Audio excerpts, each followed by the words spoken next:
Mastering PHP and Laravel আমাদের আজকের হচ্ছে সেকেন্ড ক্লাস।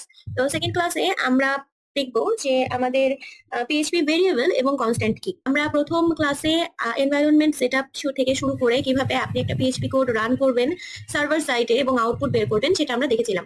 সো আশা করি আপনাদের সবার এনভায়রনমেন্ট সেটআপ হয়ে গিয়েছে। এখন আমরা আমাদের মূল ক্লাসের দিকে আস্তে আস্তে এগোবো।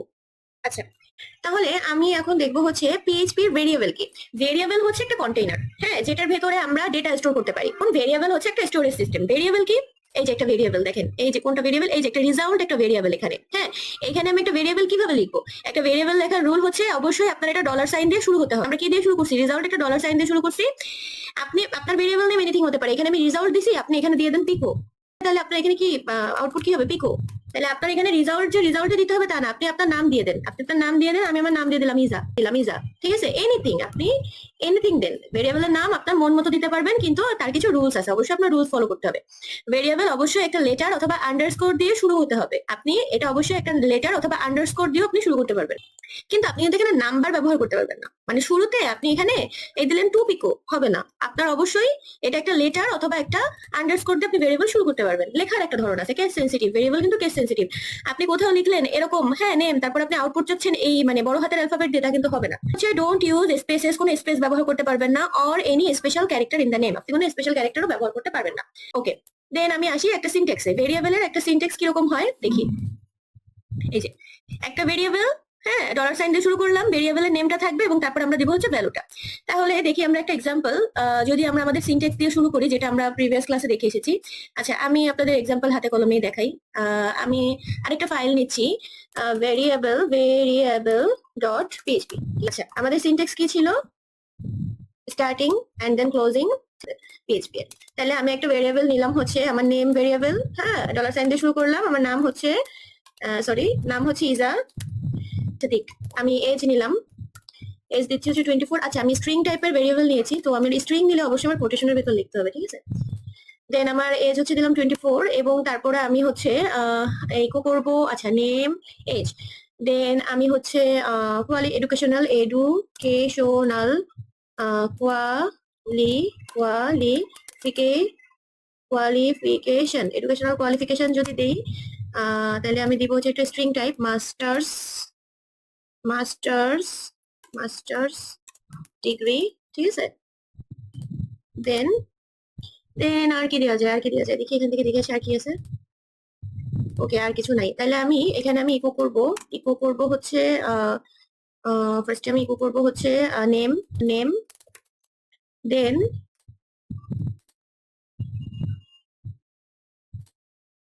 আচ্ছা, এটা একটু সুন্দর করে ইকো করি, ওরা যেভাবে করছে, নেম।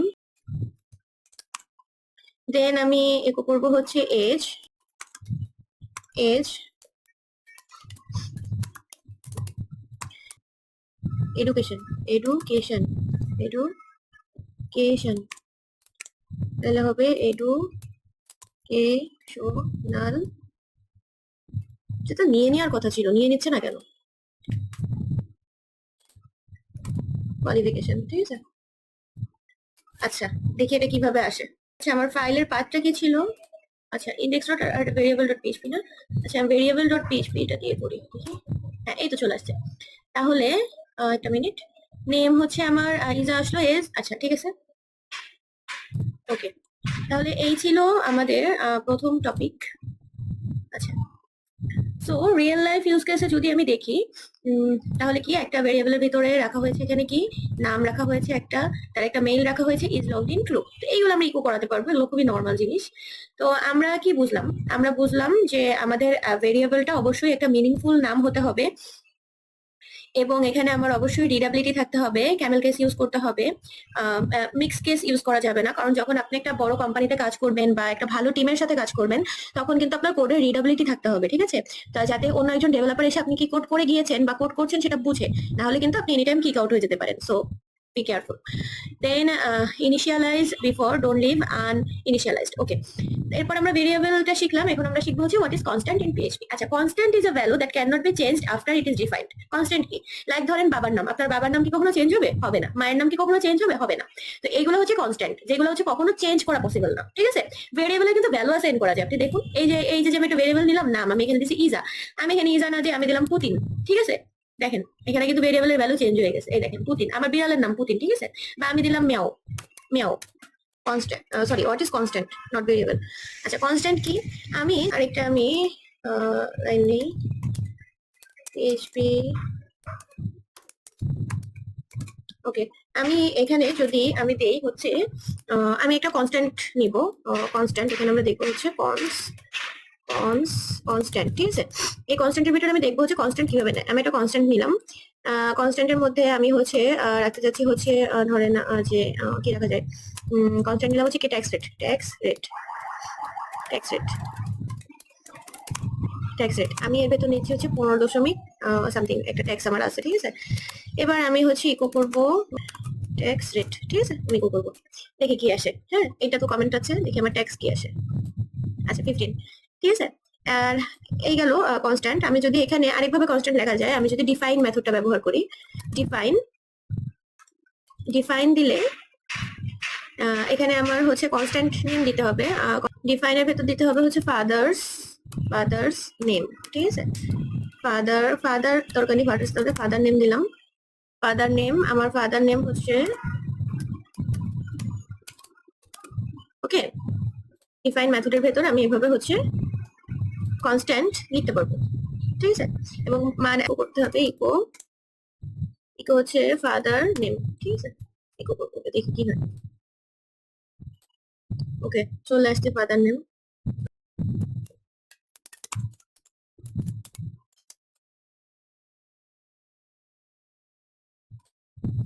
ঠিক আছে, ওকে।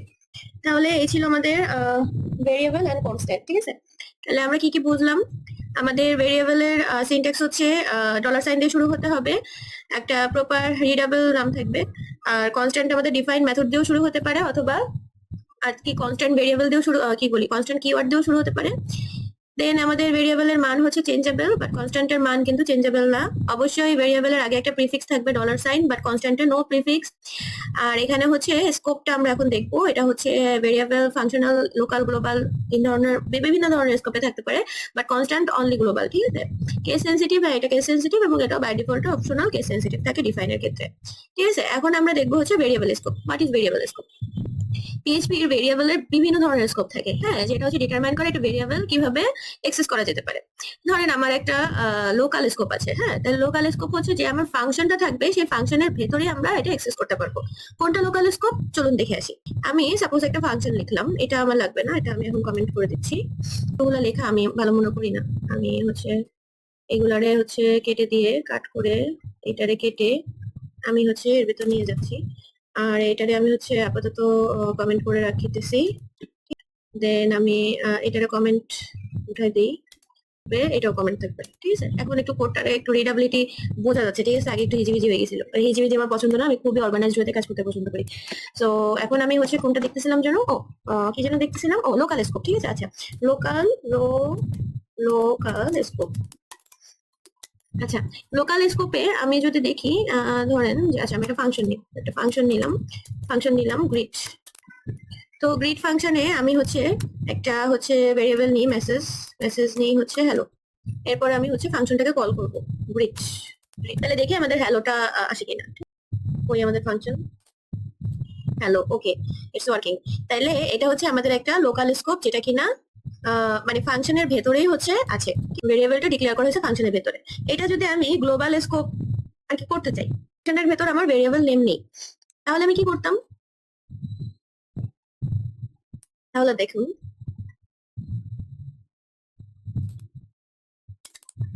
গ্লোবাল স্কোপ, তাহলে আমি এখানে একটা নেম নিলাম হচ্ছে টিম। তো এবার আমি ফাংশন দিলাম, ফাংশন আমার হচ্ছে নেম, এবার নেম ফাংশন নেব।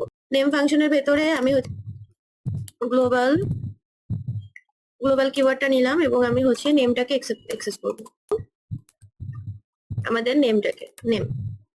তাহলে এবার আমি ফাংশনটা কল করি, নেম ফাংশন, দেখি কি আসে। নাম ছিল তো পিম, তাই না? আচ্ছা দেখি পিমে নেম কেন করে ইয়ে দিইনি, কোটেশন দিইনি। হ্যালো পিম, ঠিক আছে, হ্যালো পিম, ঠিক আছে। এখানে আমি বিয়ারটা দিয়ে দিই, এটা দেখতে ভালো লাগতেছে না। ওকে, হ্যালো পিম, ঠিক। তো এটা ছিল আমাদের লোকাল স্কোপ, এটা ছিল আমাদের গ্লোবাল স্কোপ। এখন আমরা আসি আরেকটা স্কোপ আছে, সেটা হচ্ছে ওই সুপার গ্লোবাল স্কোপ। তারপরে special global array, get post session etc were accessible from anywhere in the script. এটা আমরা দেখবো কিছুক্ষণ পর, যখন আমরা পিএইচপি থেকে ডেটা পাঠাবো, একটা ফর্ম তৈরি করব, ডেটা পাঠাবো, দেন আমরা ডিরেক্টলি লোকাল হোস্টেও কানেক্ট করতে পারি ফ্রম ভিএস কোড। সেগুলো যখন আমরা করব, তখন আমি মানে ডেটা আদান প্রদানের ক্ষেত্রে, হ্যাঁ, ডেটা পোস্ট করব, গেট করব সেশনের জন্য, তখন আমরা এটা ভালোভাবে বুঝে যাবো। কারেন্টলি আমরা এটা স্কিপ করছি, আপনারা জাস্ট লোকাল গ্লোবাল স্কোপ এবং গ্লোবাল স্কোপ সম্পর্কে জানলেই হবে আপাতত। সো আজকের আই গেস টপিক ক্লিয়ার। হ্যাঁ, আমরা দেখলাম ভেরিয়েবল কি, দেন আমরা দেখলাম কনস্ট্যান্ট কি, ভেরিয়েবল কনস্ট্যান্টের পার্থক্য, দেন আমরা স্কোপ গুলো দেখলাম, what is local scope, global scope. So আশা করি সবাই ভালো থাকবেন, সুস্থ থাকবেন।